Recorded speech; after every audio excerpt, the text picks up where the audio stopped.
Shalom shalom bakunzi b'inyigisho Rhapsodie de realites. Turi ku munsi wa kane igenekerezo ya 22 kwezi kwa mbere umwaka wa 2026. Je muri kumwe Adel Ange inamugisha. Ijambo twishimikiza uyu munsi, intsinzi y'umuntu mushasha muri Kristo. Aho dusoma mu Bikorosayi igice cya 3 ku murongo w'10. Mukambara umuntu musha ahindurwa musha ngo agire ubwenge, amere nk'ishusho y'iyamuremye. Iyo wavutse ubwa kabiri warahindutse burundu, usa neza kandi uteye iteka, uhinduwe mu ishusho n'ukuri kwa Kristo. Ubu iyo mico y'Imana irakuyobora mu vyumviro vyawe, ikagushikana ku nzira zashizwe imbere n'Imana kugira ngo ukore ibikorwa vyiza Imana yari imaze igihe yiteguriye kubikora. Uri umuntu mushasha wavutse mu butungane n'ukuri, nta gishobora kukugira ubugayitsi imbere y'Imana. Ijambo y'Imana rivuga ko twahinduriwe mu gikorwa c'Imana muri Kristo.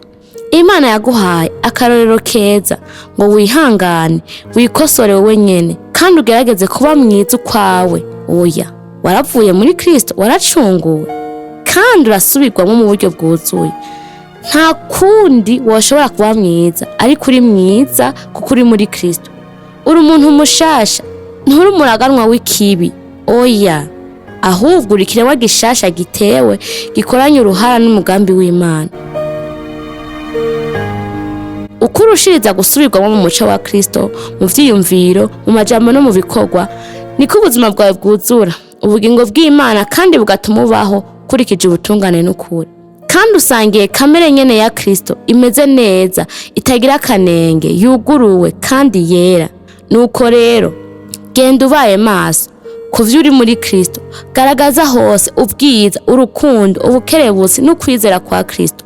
Ivyo nivyo bibereye ubuzima bwawe, nico gikorwa wahamagariwe, kuko uri ubwoko bwatoranijwe, uri ihanga ryera.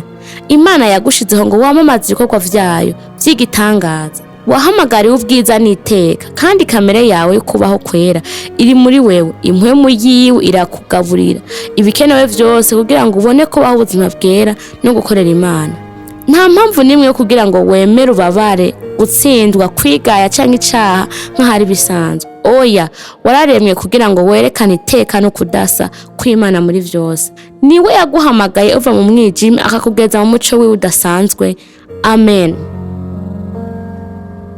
Turaja mu gice cya kabiri arico isengesho. Data mwiza, ndagushimiye kuba warandemye bushasha mu bugororotsi no mu bwera bwawe. Ndagenda nzi neza uwo ndiwe muri Kristo. Ngaragaza ubuhangange bwawe, ubukerebutsi bwawe, ubwera bwawe, urukundo rwawe n'ububasha bwawe ku Mana. Ubuzima bwanje ni icemezo c'ubuntu bwawe, ubugororotsi bwawe n'ubwiza bwawe, mu izina rya Yesu. Amen. Twizera ko mwahezagiwe n'iyo nyigisho. Turabatumira kugira Yesu Kristo umwami w'ubuzima bwanyu mu gusenga gutya: Mwami Imana, ndizera n'umutima wanje wose muri Yesu Kristo, umwana w'Imana nzima.